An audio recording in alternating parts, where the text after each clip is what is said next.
भारतीय मस्तिष्क ने प्राचीन काल से शतकों से खुद की चेतना को और ब्रह्मांड के स्वभाव को सिद्ध किया है।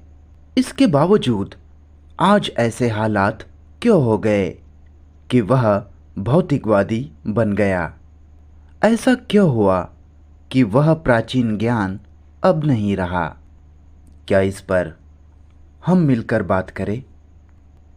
हर ठंड में 50 सालों से बोलने वाला वक्ता इस देश में, भारत देश में आता रहा है और पूरी दुनिया में अलग अलग देशों में वह जाता रहा और जाहिर तौर पर यूरोप और अमेरिका में ही नहीं, लेकिन खास तौर पर इस देश में अवनति, पतन व्यक्ति को दिखाई पड़ता है। बोलने वाला तरह तरह के राजनेताओं, विद्वानों, वैज्ञानिक इत्यादि को पूछता आया है। भारतीय मस्तिष्क की सबसे बड़ी ऊंचाई, या कहे भारतीय मस्तिष्क का गुण, उसकी खासियत निश्चित तौर पर यह व्यापक और सार्वभौमिक कथन है, क्योंकि भारतीय मस्तिष्क उत्तर से दक्षिण और पूर्व से पश्चिम अलग अलग है। भारतीय मस्तिष्क क्या है, ऐसा सवाल रखना त्रुटिपूर्ण है। प्रश्नकर्ता पूछते हैं कि प्राचीन भारत, ये देश एक समय पूरे एशिया पर छाया हुआ था। इतिहास में जैसे यूनानी, ग्रीस पूरे पश्चिम पर छा गया था, बराबर। क्या हम एक दूसरे को समझ पा रहे हैं? और उस प्राचीन भारतीय मस्तिष्क को आखिरकार क्या हुआ? तो अगर आप चाहते हो तो हम साथ मिलकर इस प्रश्न का जवाब खोजेंगे। भारतीय मस्तिष्क आज क्या है? क्या आप लोगों की ये जानने में रुचि है, दिलचस्पी है? क्या है वास्तव में भारतीय मस्तिष्क? आज भारतीय मस्तिष्क क्या है? हम आज की बात कर रहे हैं, ना कि प्राचीन जगत में वापस जाना और गर्व महसूस करना कि हम बड़ी प्राचीन सभ्यता है और वही बाकी सब। पर ये जानते हुए कि सामान्यकरण में त्रुटि हो सकती है, गलती हो सकती है, क्या हम ये सवाल पूछ सकते हैं कि भारतीय मस्तिष्क आज क्या है? क्योंकि हम सारे यूरोप के मस्तिष्क को या पूरे अमेरिका के मस्तिष्क को सार्वजनिक तौर पर नहीं देख सकते। पर जब आप इंसान के मस्तिष्क की खोज शुरू करते हैं, पूरे मानव जाति के मस्तिष्क की, तो किसी खास दृष्टि से वह मस्तिष्क भौतिक रूप से भारतीय है। तो पहले मस्तिष्क क्या है?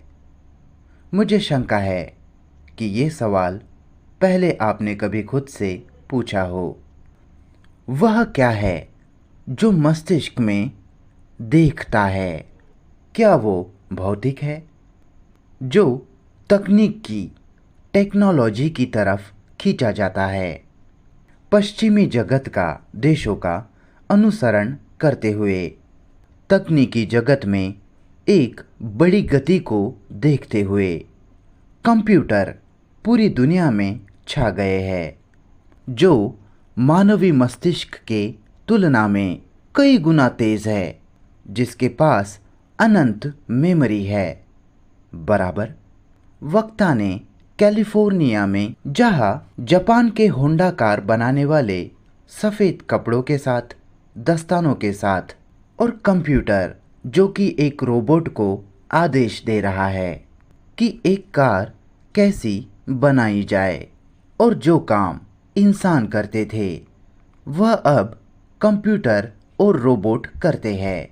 क्या हमारे मस्तिष्क भी कंप्यूटर जैसे है?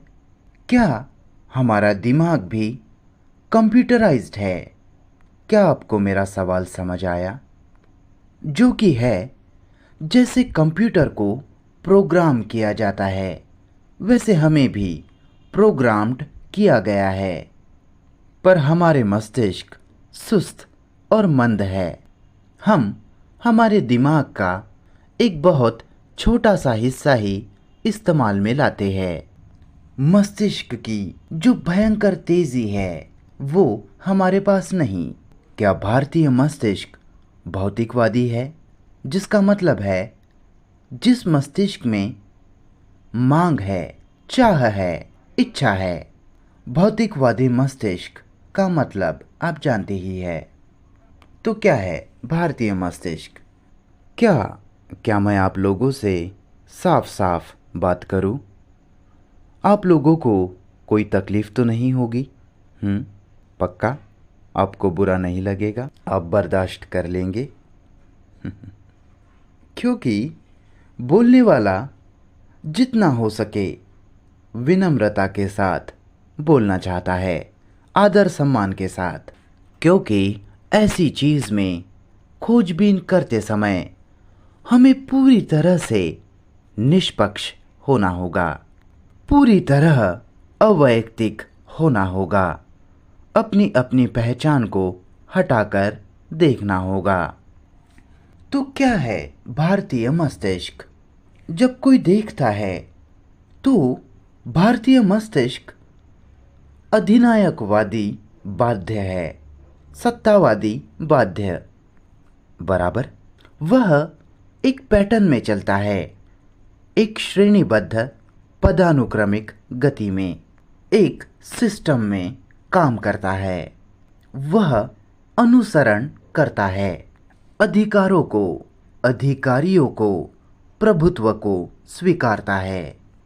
प्राचीन परंपरा, प्राचीन ग्रंथों की अधिकारिता, गुरु की अधिकारिता, या जो कोई भी हो जो कहता है मैं प्रकाशित हूँ, मैं जागा हुआ हूँ, और वही बाकी सारी बकवास, और आप उनका अनुसरण करते हो, भागते हो उनके पीछे पीछे।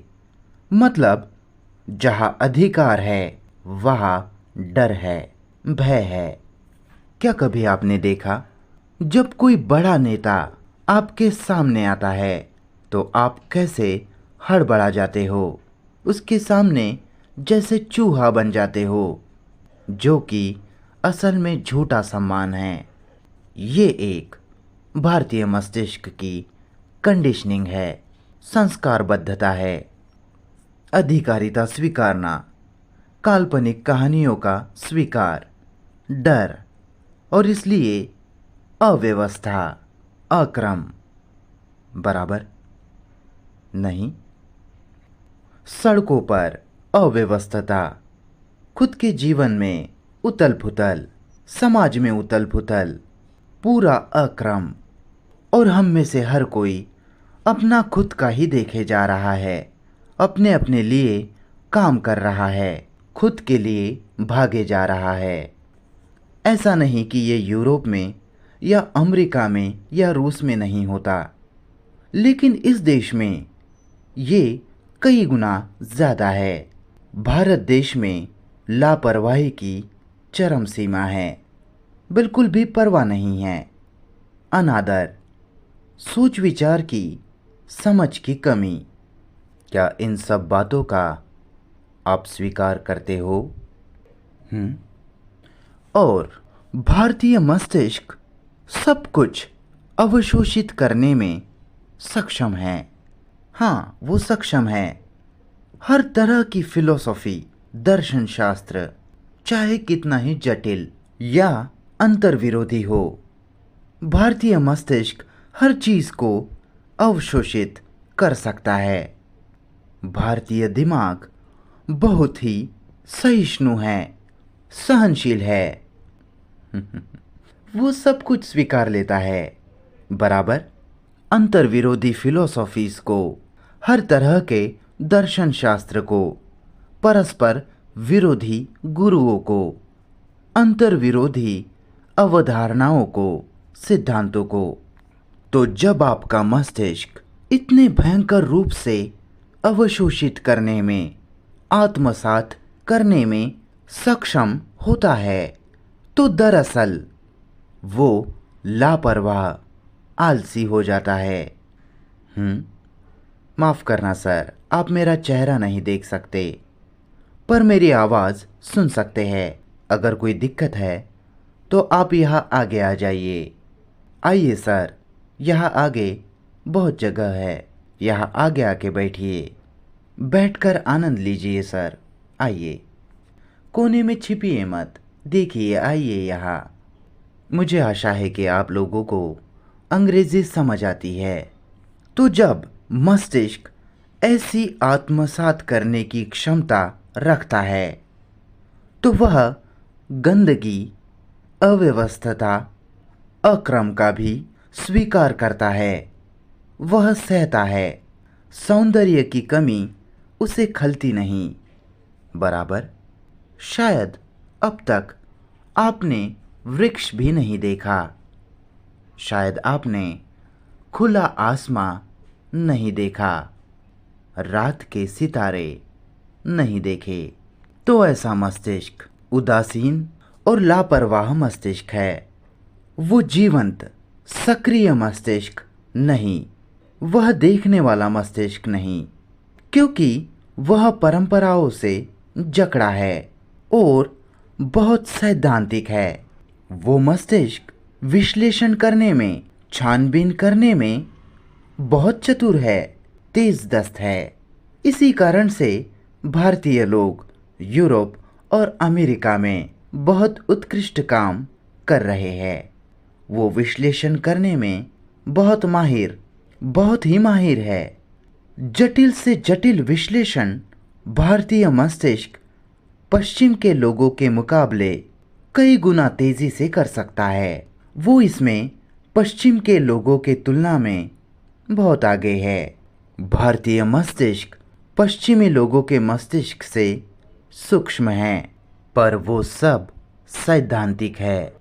इसी कारण से समस्यात्मक है, परिकल्पित है। गीता और उपनिषद में जो कहा गया है उसे वे अपने जीवन से मिलाना चाहते हैं कि जो लिखा गया है उससे कैसे संबंध जुड़े। यही सदियों से, शतकों से चल रहा है। इसलिए मस्तिष्क मंद हो चुका है। इसलिए वह भौतिकवादी, पदार्थवादी होने में सक्षम है। पैसा, पैसा, पैसा, है ना सर? इसके तरफ देखिए सर, बोलने वाला क्या कहता है उसका स्वीकार मत कीजिए। उसके शब्दों को मत स्वीकारो। स्वीकार कर उसके खिलाफ बोलना, उसके खिलाफ झगड़ना, उन्हें खंडित करना और बाकी सब मूर्खता जो कि आप अभी कर रहे हो। अगर सच में आप उस मस्तिष्क में गुण ले आना चाहते हो, जो मस्तिष्क मर चुका है, मंद हो चुका है, पर वही मरा हुआ मंद मस्तिष्क तकनीकी तौर पर पूर्णतः जिंदा है। टेक्नोलॉजिकली वह पूरा सक्रिय है, पर मनोवैज्ञानिक जगत, जो कि इससे कई गुना दिलचस्प है, उस मानसिक जगत में वहाँ मस्तिष्क की एक भी गति नहीं, वहाँ कोई भी सक्रियता नहीं। हम स्वयं की, इस ब्रह्मांड की ढेर सारी बातें करते हैं। हमारी चर्चाएं बड़ी जटिल और विवेकी होती है। ऐसा जटिल मस्तिष्क जो सिद्धांतों में जीता आया है। पर जब आपके संबंध की बात आती है, लोगों के साथ आपके संबंध की बात, तो वहाँ आप खाली है, वहाँ कुछ भी नहीं। क्या आपके संबंध में सच में प्यार है? क्या हम आगे बढ़े? आपको बुरा तो नहीं लग रहा? और इससे कोई फर्क नहीं पड़ता कि आपको बुरा लगे, क्योंकि ये सब तथ्य है। तो क्या आपके संबंध में प्रेम है? हम प्रेम की बात कर रहे, प्यार की, लगाव की नहीं। व्यक्तिगत मज़े, संभोग, सेक्स इत्यादि की नहीं। प्रेम, क्या इस देश में प्रेम है? जो कि दयालु, करुणामय होना, समझदार होना। दया, करुणा, समझदारी बाहरी गतिविधियां है। इसके साथ गहरे प्रेम का केंद्र होना भी आवश्यक है। क्या आप में सच में गहरी करुणा है? अगर ऐसा प्रेम हो, तब तब क्या युद्ध होना संभव है? क्या तब आप सरकार को हथियार बनाने देंगे? हथियार, आर्मी, जो दूसरे लोगों की हत्या करने के लिए बनी है, जाने लेने के लिए। तो क्या सच्चा प्रेम ये सब करने देगा? सर, इसमें खोजबीन कीजिए, या फिर हम सब लापरवाह है। जो कुछ भी चल रहा है हमारा उससे कोई लेना देना नहीं है ना। हमने स्त्रियों के साथ क्या व्यवहार किया, कैसे हम स्त्रियों के साथ रहते हैं, कैसे आप अपने पत्नी के साथ रहते हो, क्या इन बातों पर आपने कभी गौर किया, कभी ध्यान दिया? पति आगे चलता है और पत्नी पति के पीछे पीछे। क्या भारतीय मस्तिष्क टेक्नोलॉजी को छोड़कर, तकनीकी आविष्कारों को छोड़कर, क्या भारतीय मस्तिष्क सृजन में, निर्माण में, आविष्कार में, रचनात्मकता में सक्षम है? क्या आपको ये शब्द समझ आया? रचनात्मकता, निर्माण, क्रिएशन, रचनात्मक जीवन जीना, ना कि एक पैटर्न में, एक ढांचे में जीना, सिस्टम पे सिस्टम, कोई साचा जिसका अनुसरण किया जाए, जिस कारण मस्तिष्क मुरझा जाता है, लगातार विरोध में, संघर्ष में होने के कारण नष्ट होने लगता है। क्या यही भारतीय मस्तिष्क है? कृपया खुद से पूछिए, मुझसे नहीं। मैं आपको नहीं बता रहा। क्या भारतीय मन, भारतीय दिमाग, भारतीय मस्तिष्क अराजक है, अस्त व्यस्त, गड़बड़ी से भरा, गैर जिम्मेदार? किसी व्यक्ति को एक दिन यूरोप में टेलीफोन करना था, कॉल करना था, तो उसे नंबर नहीं मिल रहा था। उसने बहुत राह देखी, पर सभी लोग लापरवाह थे, किसी ने भी ध्यान नहीं दिया। तो किसी ने उच्च अधिकारियों को टेलीफोन किया, उच्च अधिकारी, और तुरंत ही वो काम हो गया। ऐसा क्यों? आप इसके बारे में क्या सोचते हो? लोग लापरवाह है, किसी ने भी परवाह नहीं की जवाब दिया जाए, जब तक किसी उच्च अधिकारी ने इसमें दखल ना दी। जब कोई उच्च अधिकारी बोलता है तो तुरंत ही काम हो जाता है, बराबर। इस सब के बारे में आप लोग क्या सोचते हो? कृपया इसकी त्रासदी को देखिए सर। शायद आप गीता या उपनिषद पढ़ते होंगे, पर रोज़मर्रा के जीवन में उनका क्या संबंध है? आप पढ़ते हो, पर जीवन में उन्हें उतारते नहीं, उन्हें जीते नहीं। आप सुनते हो, पर करते नहीं। ये जो कहे जा रहे हैं केवल शब्द ही है। हम नहीं पूछते कि क्या मैं ऐसा हूँ? क्या मेरा जीवन अस्त व्यस्त है? क्या मेरा जीवन, मेरे सोचने का ढंग, विचार करने का तरीका, उसकी पद्धति किसी खास तरह से श्रेणीबद्ध है, किसी खास ढांचे के, पैटर्न के मुताबिक है?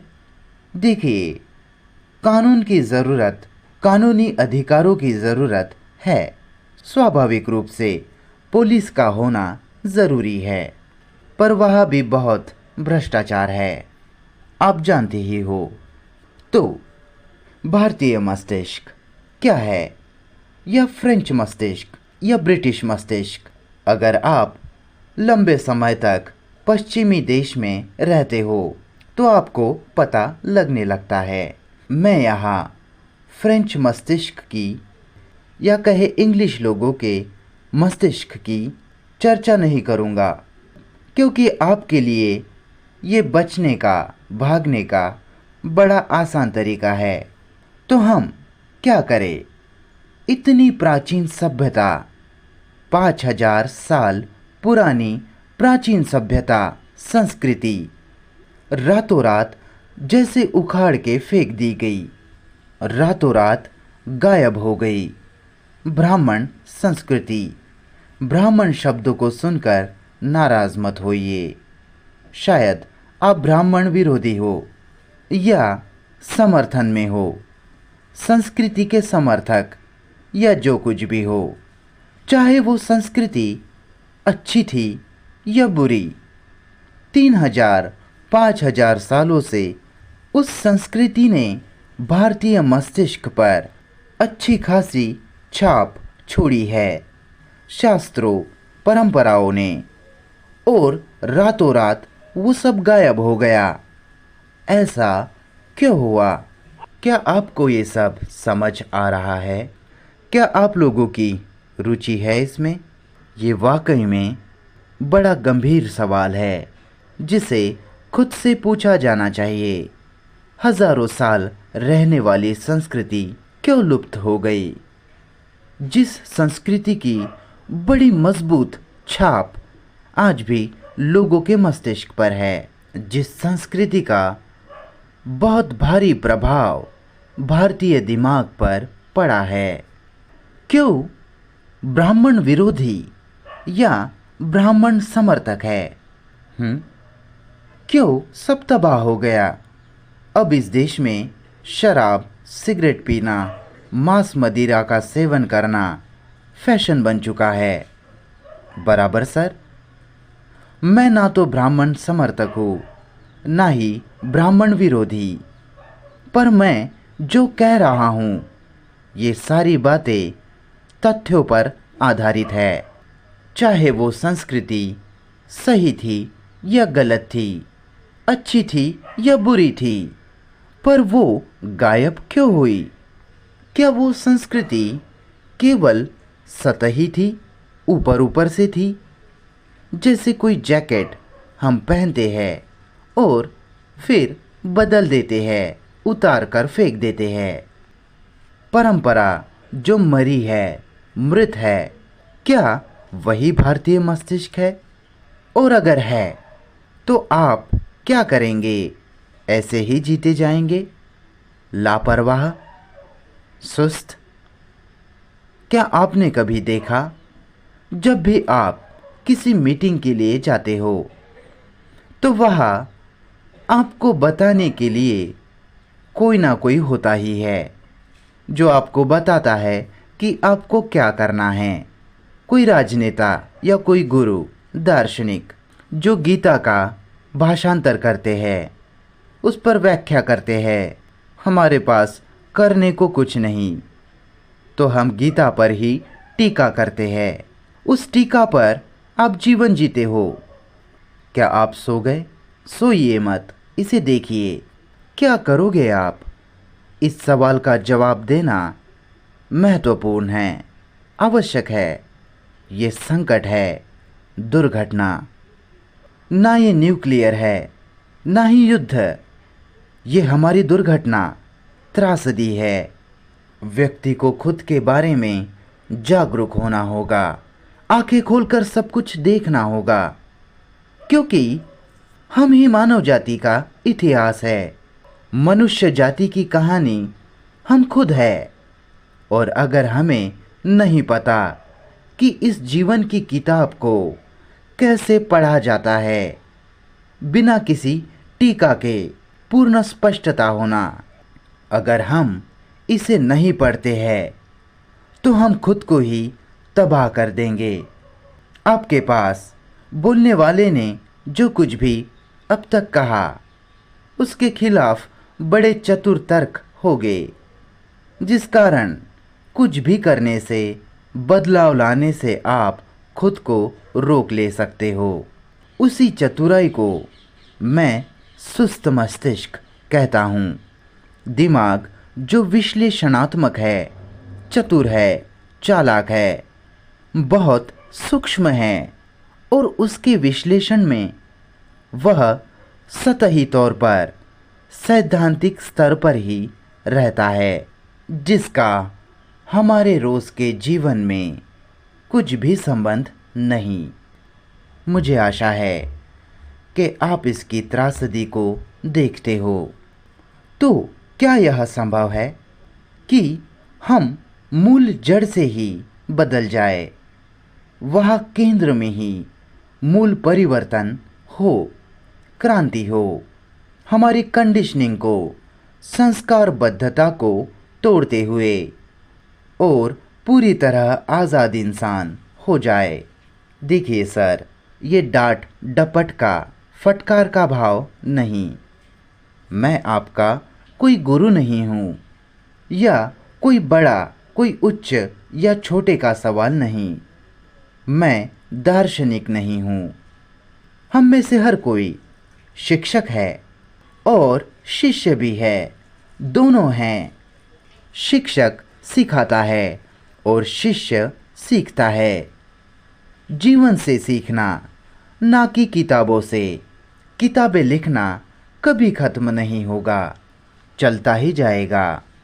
पर हम में से हर कोई देखे कि हम क्या है, देखकर सीखे। तो हम ही गुरु है और हम ही शिष्य है।